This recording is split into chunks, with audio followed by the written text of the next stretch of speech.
The worst part about it is we don't get paid once a week. That's the worst part about it. We don't get paid once a week. You just threw me off. Threw me off. No, go ahead. I can guarantee you that any fighter at my level, that they will say it's all worth it. 100%.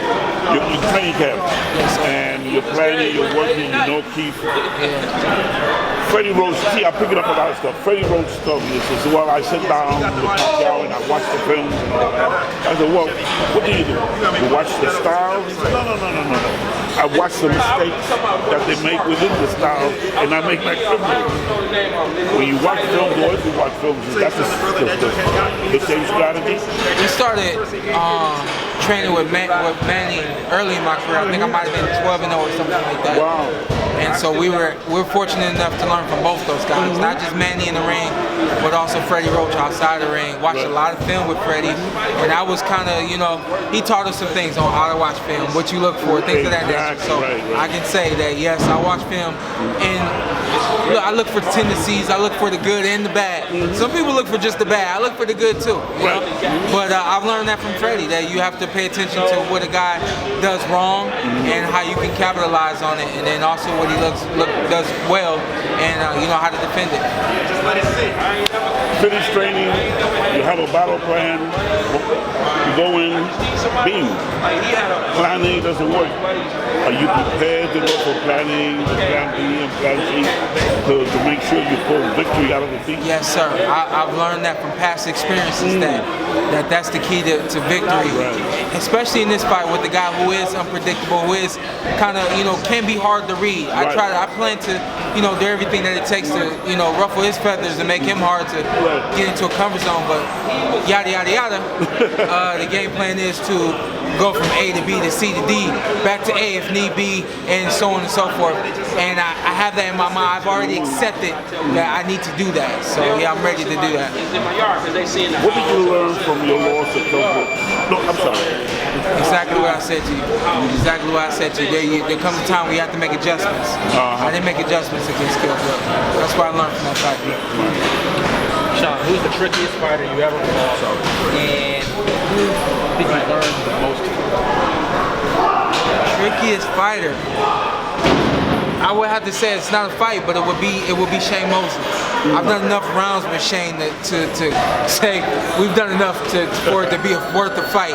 And he does some things in the ring against me where I'm like, I literally cuss like, F, like, damn, like how'd you get out of the way?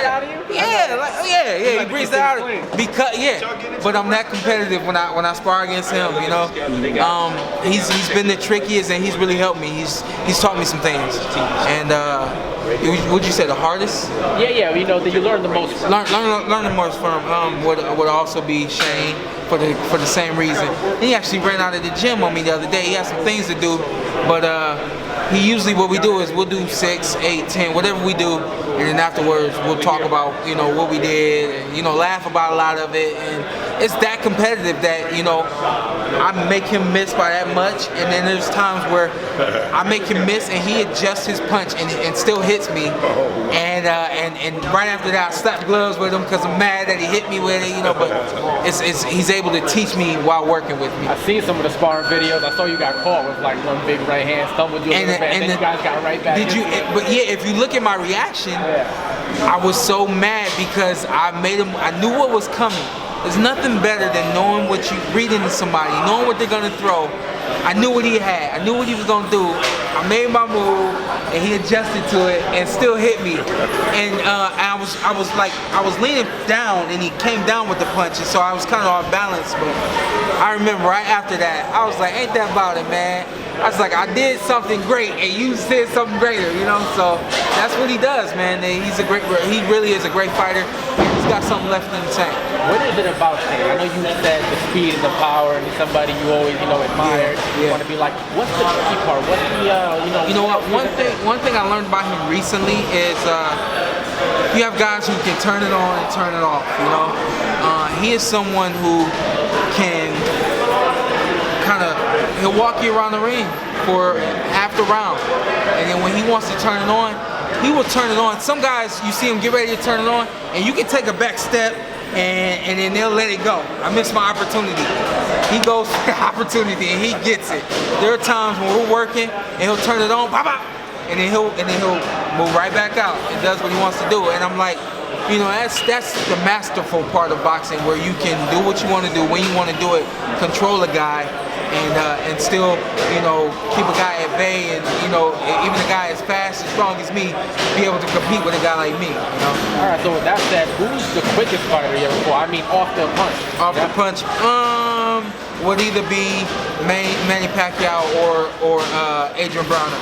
Now the difference is I knew what Adrian was bringing to the ring, so I knew that offense to defense had to be the snap of a finger. So we didn't see him hit me much, but that was because I was that much on my game. But he's probably the fastest I've been in the ring with. Yeah, I know you said that, you know, you feel you're faster than Keith, right? Yeah. So if you had, you know, rank all of those, you know, that quickness, I know you sparred with Keith before, where would you put them? Pacquiao, Broner, Keith? Pacquiao, Broner, Keith. Keith would be at the bottom. I would say overall, Manny Pacquiao would be one, because he has the work rate to match his speed and quickness. Is it by a landslide? Is he much faster than Broner? No, not by a landslide. No, not by a landslide at all. Because off just one punch, probably Adrian. Adrian has a really good fast jab, and he can throw it from different angles, which makes what he does special. You know Keith for a fact. He's a real cerebral guy. He's even talked about it. He's studied that punch in particular that Broner caught you with that puts you down. Bet he has. I know you're expecting probably to see a mirror image of that in the ring. He's good at doing. I don't think I'll see a mirror image of that particular punch. Are you not preparing in defense for that? Yeah, or that particular situation. I mean, I'm not going to go into detail on it, but I know what was going on and what yada yada yada. But I know that situation won't come up. I know, to paraphrase, you said you pretty much got caught slipping. You came out and just weren't. No, that won't happen in this fight. That won't happen. You're here. You may work with your dad. Yeah. There's a little bit of tough love going on. Yeah. How much of that is dad, and how much of that is training? I think it's all the same. I think we went through some phases where people asked us just that question. Is it dad or is it coach? And so we kind of felt like, at least me, it kind of felt like you had to separate the two. But we've learned over the last probably 6+ years that there is no separating the two, and there's no reason to. So that was both in the ring. He's always going to be my dad, and he's always going to be my coach. So if you really take a look at any dad who's teaching their son something, in that particular situation, they are coaching their son. So it comes hand in hand. I think I acted like that one time just to see what he was going to do, and we both laughed. We've had situations where we went back and forth, and I'm not that kind of person. So for me to be that heated, I really miss the messages, and then come back later and it's like, oh, that's what you were saying to me. One thing I've learned from being with my dad and training with him is, no matter how much I say he needs to humble himself, I'm always going to be the student. So I always have to humble myself first, more, and continue to do that. You guys have very distracting personalities. So where does that come from? You didn't, get the more brash attitude of your dad. How is it that you know what? I think, it's a saying, God isn't going to give anyone more than they can handle. I think that God made me the way that I am. I consider myself to be a special, unique individual. For anyone who handles things the way I handle them, take a look at the Browner thing, for instance, all the yapping he was talking in the press conference, and, it's just in me to be still, and I've learned that there's strength in stillness, so I like my dad. Sometimes he gets on my nerves when he starts talking and I'm ready to leave, but I learned that that's who he is, and I respect that about him, because he allows me to be who I am. There's many times he said to me, yo, you need to do this, you need to do that the way I'm doing it, he doesn't come at me like that. So I think he appreciates who I am, he knows who I am, and he appreciates it. So this works for me, Now, you've been father and coach, trainer and fighter for most of your life. What kind of quality time do you spend with your dad that's aside from doing pad work and working next to things? We spend a lot of quality time together. What's like something you guys do just to totally get away from I went to Hawaii a few months ago after this fight got canceled, and I was hoping he wouldn't come. It turned out that he didn't come.